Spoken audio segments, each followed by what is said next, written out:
అమ్మ ఈ బీసీ వాదం బలపడతా ఉంది, బీసీలను అనగదొక్కకపోతే మళ్ళీ బీసీలకు అన్ని వాటాలు పంచాల్సి వస్తుందేమో అని భయపడి తీన్మార్మలన్న సస్పెన్షన్లకు నీ షోకాజ్ నోటీసులకు భయపడేటోడు కాదు. ఓ పదవి రాగానే బీసీలంతా మూసుకుంటారు కదా, సహజంగా మూసుకోవాలి కదా అనుకుంటే నేను మూసుకుంటోని కాదు. ఇంకో మంచిగా ఫ్రేమ్ కట్టించి పెట్టిన చూడరు.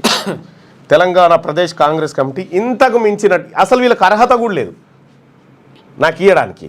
అయితే ఈ చిన్నారెడ్డి గారే ప్రెస్ మీట్ పెట్టి అలా చూడి మెగారెడ్డి గారిని తిడతా ఉన్నాడు. ఈయననే క్రాస్ చేసి మనని అంటా ఉన్నాడు. ఇది constitution of the Indian national Congress party constitution లో ఎక్కడ కూడా ప్రభుత్వ చర్యను వ్యతిరేకిస్తే షోకాజ్ నోటీస్ ఇవ్వాలని ఎక్కడ కూడా ఉండదు.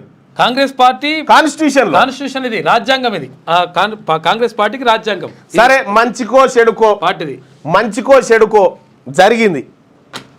మేమైతే జరిగినందుకు సంతోషంగానే ఉన్నాం.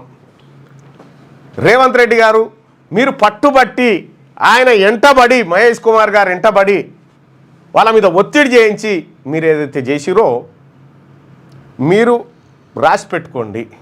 ఎందుకు చేసిన మీ పొరపాటు అని మీరు బాధపడకపోతే నన్ను అడగండి.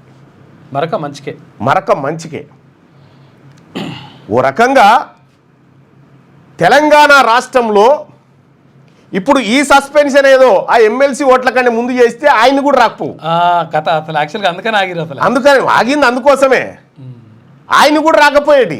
అందరూ ఏమనుకుంటారంటే మీనాక్షి నటరాజన్ వచ్చిన తర్వాత జరిగింది. మీనాక్షి నటరాజన్ ప్లాన్ చేసుకోరు, ఈ ముందు జరిగిన ప్లానింగే. ఏది ఆ కార్ ఎక్కుతూ మహేష్ కుమార్ గౌడ్ గారికి అన్న నువ్వు ఎట్లా చేసి చేయాల్సిందే అన్న అని ఆయన మీద ఒత్తిడి కరీంనగర్ పోయే టైంలో. సార్ మీరు ఎన్ని ఒత్తిళ్ళు చేసినా ఇప్పుడు నాకు షోకాజ్ నోటీస్ ఇడిస్తే కరీంనగర్, ఆదిలాబాద్, మెదక్, నిజామాబాద్ ప్రజలు కాంగ్రెస్ పార్టీకి షోకాజ్ నోటీస్ ఇచ్చిరుగా ఎలక్షన్లో సస్పెండ్ చేసిరు కదా.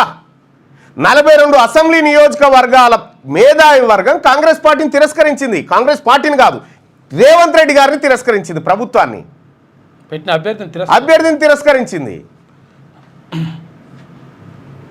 ఎక్కడ కూడా లేదు. ప్రసన్న హరికృష్ణకి ఇస్తే ఉంటే గాలికి గెలుస్తుండే. సో మీరు అమ్మో బీసీ వాదం బలపడగాలని బీసీ అభ్యర్థికి టికెట్ ఇవ్వకపోతే బీసీ అభ్యర్థి జాడిచ్చి తన్ని ఓడగొట్టి కింద పెట్టిండు. సురేష్ షెట్కర్ పేరు చెప్తున్నాడు. ఇప్పుడు పాపం ఆయన ఎవరు కన్నీళ్ళు పెట్టుకుంటా ఉన్నాడు, ఆల్ ఫోర్స్ నరేందర్ రెడ్డి గారు. నీ స్కూల్ ఫీజులు, నీ కాలేజ్ ఫీజులు కట్టలేక ఎంతమంది బీసీ తల్లిదండ్రులు కన్నీళ్ళు పెట్టుకురు నీ ఆఫీస్ కాడ. రక్తం దాగినావు కదా, రక్తం దాగితివి. ఇలా నీ మైల పొలు తీసిరు. ఎవరైనా గంతే. ప్రజా వ్యతిరేకతను మూటగట్టుకున్న ప్రభుత్వం ఇంకా ఏ పని చేసినా ఇదే పరిస్థితి ఉంటుంది. లేటెస్ట్ న్యూస్ తెలుగు మరియు ఇంగ్లీష్ అప్డేట్స్ కోసం ఇప్పుడే క్యూన్యూస్ అఫీషియల్ యాప్ ని ప్లే స్టోర్ నుండి డౌన్లోడ్ చేసుకోండి. సరికొత్త సమాచారాల కోసం క్యూన్యూస్ వెబ్సైట్ ని ఫాలో అవ్వండి. ఛానల్లో ప్రాంతీయ, జాతీయ, అంతర్జాతీయ వార్తలు వీక్షించండి. లైక్ చేయండి.